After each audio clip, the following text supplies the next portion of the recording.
بسم اللہ الرحمن الرحیم۔ پہلا سوال ہے، اسٹیٹ لائف بیمہ پالیسی حلال ہے یا حرام؟ انشورنس اور بیمہ پالیسی اس میں سود بھی ہے اور بعض صورتوں میں جوا بھی ہے، اس لیے کسی صورت میں بھی یہ جائز نہیں ہے، حرام ہے۔ اس کے پس منظر میں یہودی دماغ ہے۔ مقصد کیا ہے میں آپ حضرات کو بتا دیتا ہوں۔ مسلمان جب ایمان قبول کرتا ہے تو آپ حضرات ایمان مفصل اور ایمان مجمل پڑھ چکے ہیں، اس میں ایک جملہ ہے والقدر خیرہ وشرہ من اللہ تعالی والبعث بعد الموت۔ میں ہر اچھی اور بری تقدیر پر ایمان لایا، آنے والے اچھے اور برے حالات اللہ تعالیٰ کے سپرد، اور بیمہ کرنے والے انشورنس یہ آنے والے حالات اللہ کے سپرد نہیں کرتے۔ یہ کیا کرتے ہیں جی؟ میں نے ساری منصوبہ بندی کر لی جی، میں مر بھی گیا تو میرے بچے بھوکے نہیں مریں گے جی، خدائی اختیارات اس نے لے لیے، اس کا اپنا دماغ کام نہیں کر رہا، پیچھے سے اس کو دماغ اور یہ سوچ دی گئی ہے، اور اس سوچ کے پس منظر میں ایمان کو متزلزل کرنا، ایمان کو کمزور کرنا، اور عقیدہ تقدیر جو ایمان کا بنیادی عنصر ہے اس کو ختم کرنا، یا کم از کم مزمحل اور کمزور کرنا، یہ اس کا منصوبہ ہے۔ اب یہ قوم اتنا مبتلا ہو گئی کہ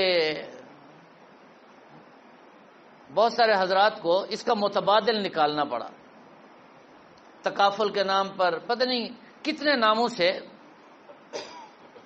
یہ شعبے شروع ہو گئے۔ جو بھی شعبہ ہے اس میں یہ پہلو تو بہرحال پایا جاتا ہے، کل کیا ہوگا، میں نے کچھ کرنا ہے، میں کر سکتا ہوں، نہیں میں تو عاجز بے بس محتاج، سب کچھ اس نے کرنا ہے۔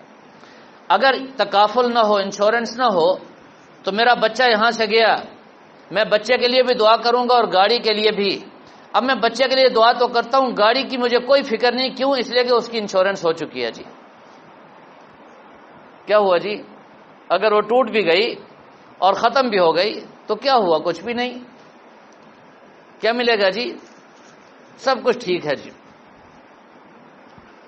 ایک پٹھان نے ایک ٹرک کو آگ لگا دی، اپنے ٹرک کو، کہا جی حالات ایسے بن چکے تھے، مجبور تھا میں، چونکہ انشورنس کرائی ہوئی تھی، آج اپنی فیکٹری کو، اپنے مال کو اپنے ہاتھ سے بنا آگ لگا دی جاتی ہے۔